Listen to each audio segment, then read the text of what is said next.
Welcome to another episode of the Self-Aware Leader Podcast.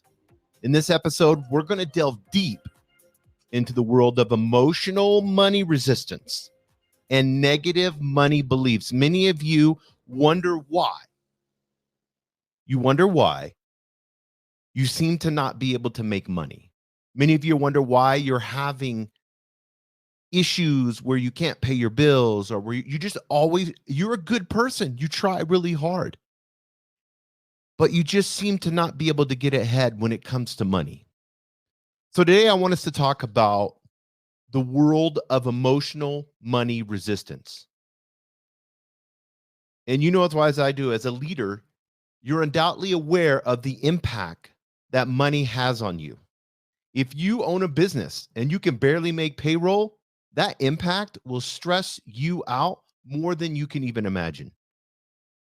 If you're in a business and you're making sacrifices on your personal, not just your professional life, but your personal life, guess what begins to happen?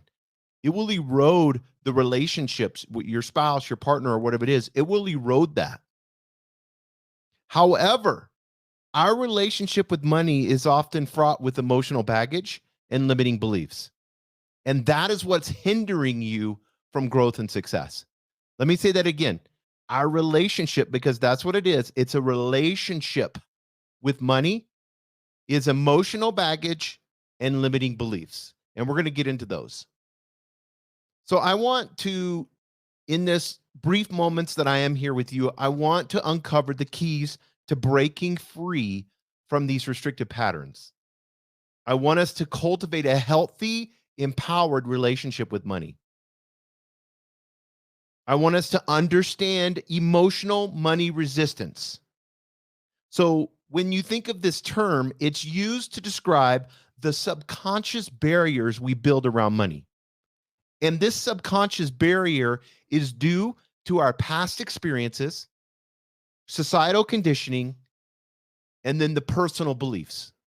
Past experiences are those things that your parents taught you, your grandparents taught you, the way that you watched people suffer with money, which is perceived suffering, but the way that you watch people suffer with money, that's the past experience. And then you began to develop bad habits of money, and then you began to copy those, and then you developed through your past experiences this personal belief of what money is. And societal conditioning. This is everything that has to relate to the way that we listened to our parents argue over money. Maybe I can remember one time, this is a funny story. I literally, in high school, the girl of my dreams at that time, I wanted to take for a date. Finally, she said yes. All I had was $20. That's it. That's all I had was $20. And we went to this steakhouse that was nice at the time called Sizzler, because I'm old. And we went there and the bill came up to $19.75. And the whole time I really didn't enjoy it because I was so stressed out. I had ordered something like a salad or something kind of small, and she had ordered a steak and salad and baked potato and all that. And I was so worried that I wasn't going to have enough money to pay for the meal, because I'm old-fashioned as a guy. I always pay. If I'm inviting somebody out to eat, no matter who they are, whether it's personal date, whatever it may be, I'm going to always pay. I'm going to always offer to pay 100% of the time, regardless of who it is, business, whatever it may be. If I go have drinks or go out to eat with anyone, I always offer to pay. That's an abundance mentality.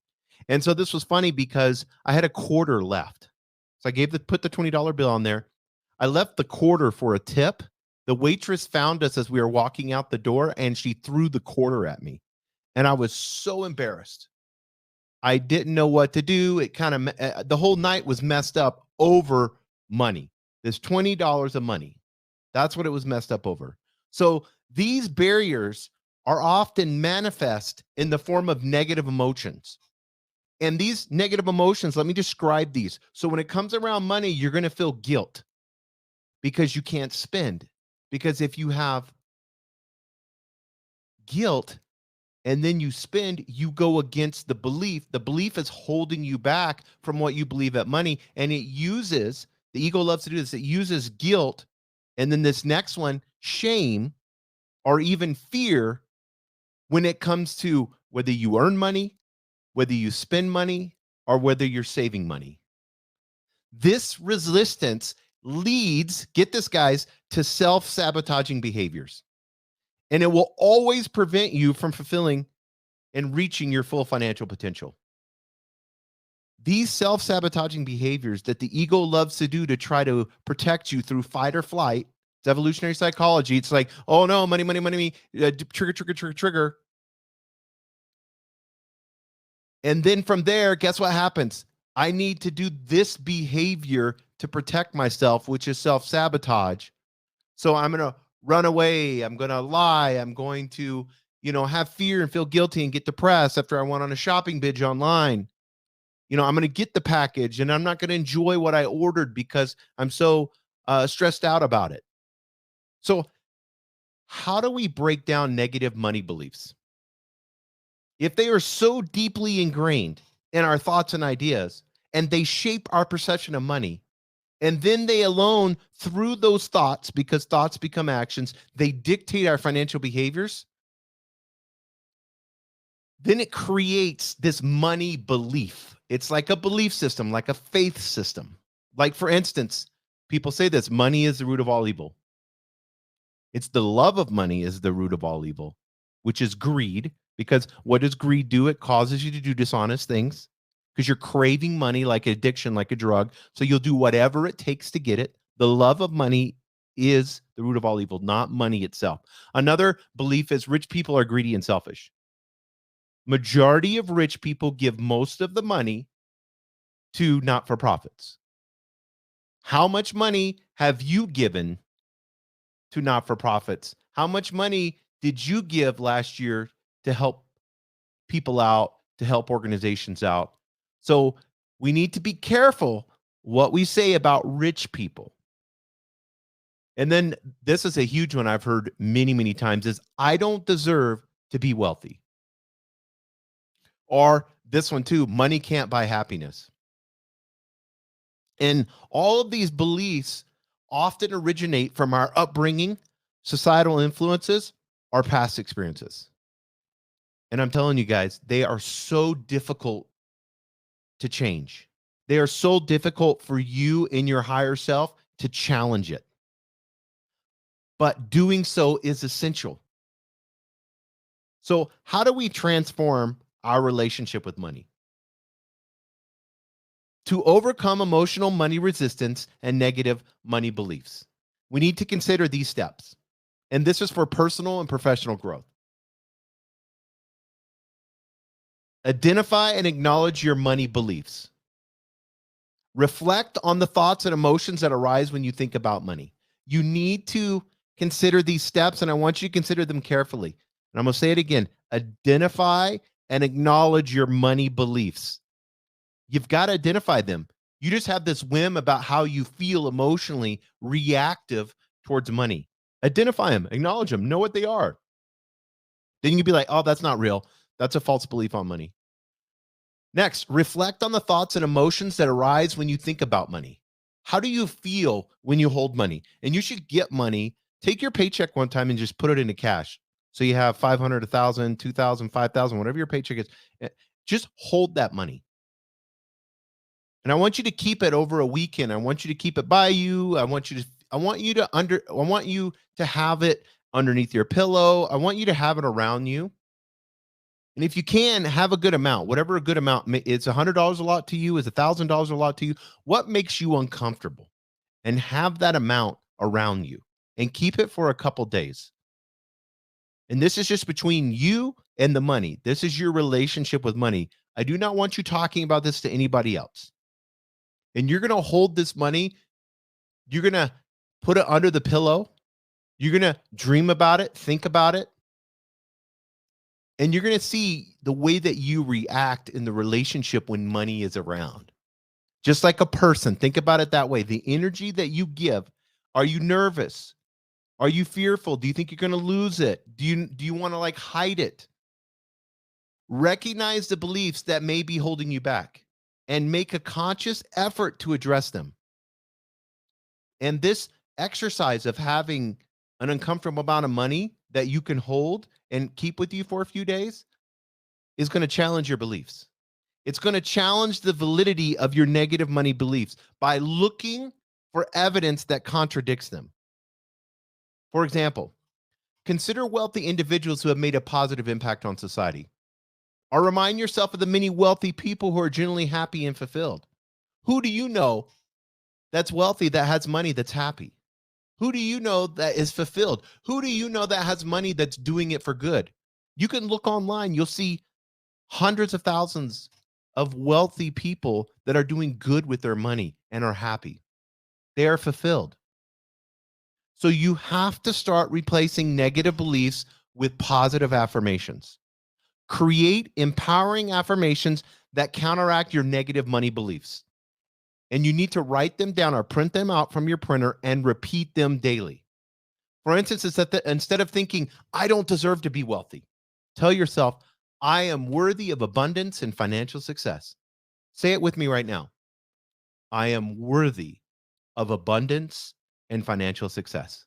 Do you feel resistance when you say it? When you say, I am worthy of abundance and financial success, what emotions do you feel?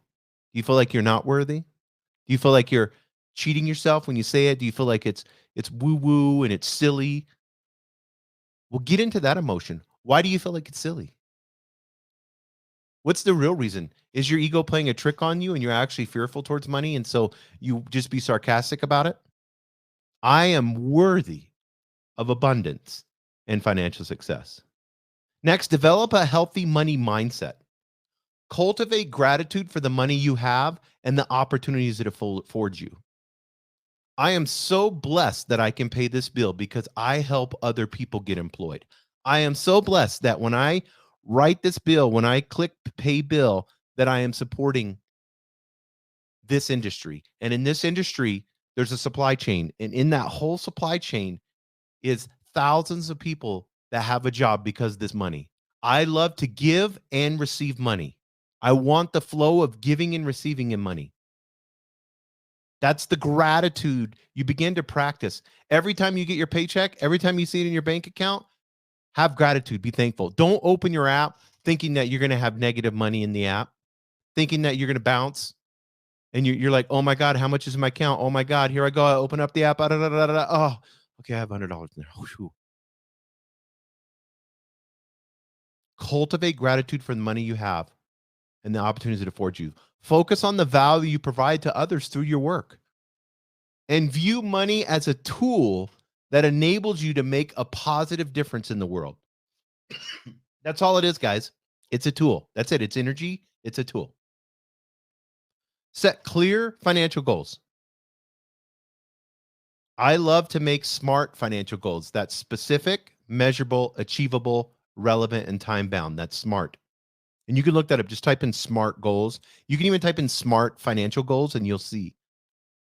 Next, creating a clear vision for your financial future. If you don't have clarity on your finances, especially what you plan to do in the future, how are you, if you don't have any goals and clarity, how are you supposed to hit them?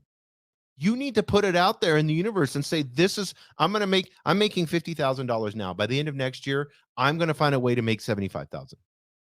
What do I need to do to make an extra 25,000? I'm going to get a side hustle. I'm going to do this at work. You need to gain clarity. How much money would make me happy? Not happy in general, but to be able to have freedom and do the things that you want to do. Oh, I need $1 million a year. Okay, well, how do you get there? Specific, measurable, achievable, relevant, and time bound financial goals will get you there. You've got to start putting it out there. Get that clear vision for your financial future. It will help you stay motivated and maintain a positive relationship with money. You have to have clarity on any relationship, right? You should have goals for those relationships too. I hope you're not just coming home every day with your partner or spouse or your kids and you have no goals with them, that you guys haven't created goals together, that you don't know where the future's headed. You're just being reactive every day and being tired and cranky and watching TV and ignoring everybody and just waiting for dinner. Really? I'm going to be done with this, guys. The journey to overcoming emotional money resistance and negative money beliefs is a deeply personal and transformative one. By identifying and challenge these limiting beliefs, and if you adopt a healthier, more empowering mindset, you're going to unlock true financial potential. True financial potential. And I guarantee you, as we work on being more self aware, you're going to become an effective leader. Because people that have an understanding of what money is, people that have good energy with money, attract the money. And when you can handle money and you have a good relationship, this doesn't have to be some spiritual woo woo. Maybe you're an atheist.